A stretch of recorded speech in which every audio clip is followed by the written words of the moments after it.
దేవుడు లోకమును ఎంతో ప్రేమించెను అనే అంశంపై సృష్టి ఆరంభం నుండి రక్షణ వరకు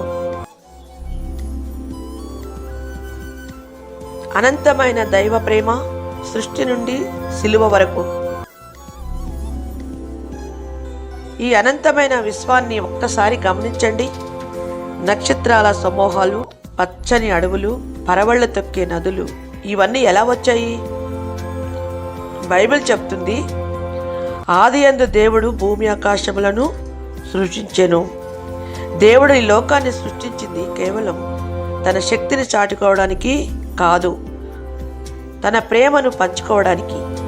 ప్రతి సూర్యోదయం ఆయన వాత్సల్యానికి గుర్తు, ప్రతి పువ్వు వికసించడం ఆయన అందానికి సాక్ష్యం. కానీ ఈ సృష్టి అంతటిలో ఆయనకు అత్యంత ఇష్టమైనది ఏంటో తెలుసా? అది మనిషి.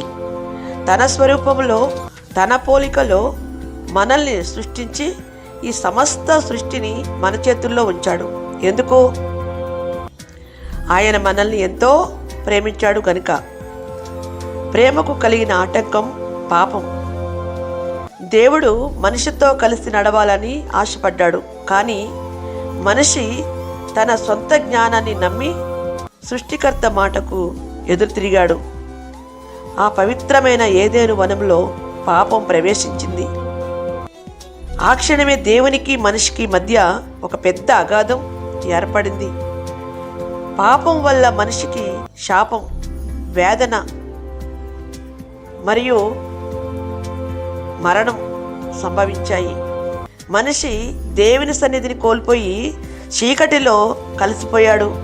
అయితే మనిషి దేవుని విడిచిపెట్టినా దేవుడు మనిషిని విడిచిపెట్టలేదు.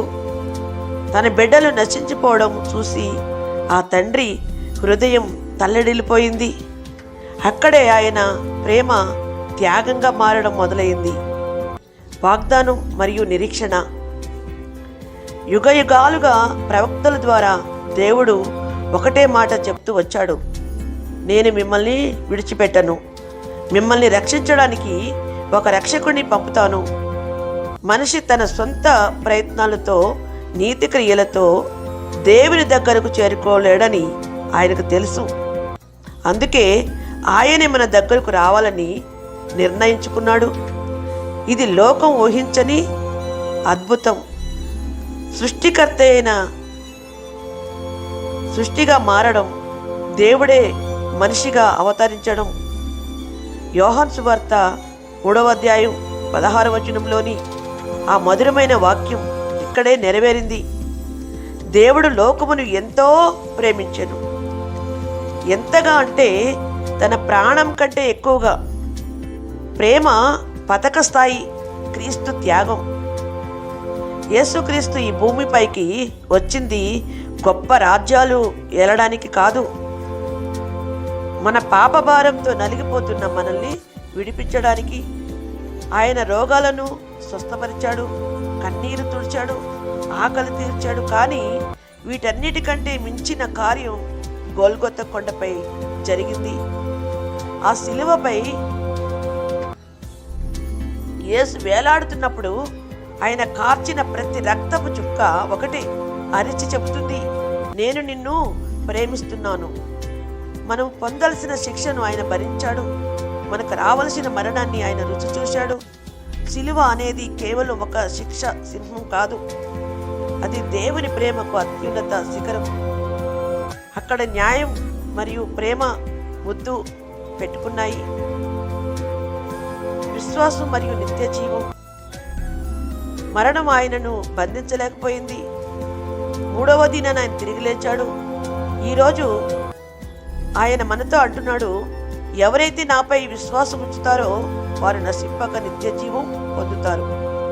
నిత్య జీవం అంటే కేవలం చనిపోయాక పరలోకం వెళ్ళడం మాత్రమే కాదు, ఈ క్షణం నుండి దేవునితో కలిసి నడవడం, ఆయన ఇచ్చే సమాధానాన్ని పొందడం. ఈ లోకం ఇచ్చే సంతోషం తాత్కాలికం, కానీ దేవుని ప్రేమ ఇచ్చే తృప్తి శాశ్వతం. మీరు ఏ స్థితిలో ఉన్నా, ఎంతటి పాపంలో ఉన్నా, ఆయన ప్రేమ మనల్ని కడిగి పవిత్రపరచడానికి సిద్ధంగా ఉంది. చివరిగా ఈ సందేశం మీ చెవులకు మాత్రమే కాదు, మీ హృదయానికి చేరాలని కోరుకుంటున్నాను. దేవుడు మిమ్మల్ని పేరు పెట్టి పిలుస్తున్నాడు. ఆయన ప్రేమ మీకోసం వేచి చూస్తుంది. ఆ అమూల్యమైన కానుకను ఈరోజే స్వీకరించండి. గుర్తుంచుకోండి, సృష్టికర్త అయిన దేవుడు మనల్ని ఎంతో ప్రేమిస్తున్నాడు. ఆయన ప్రేమలో మీకు రక్షణ, మనకు రక్షణ ఉంది, నిరీక్షణ ఉంది, నిత్య జీవం ఉంది. ఆమేన్, ఆమేన్, ఆమేన్.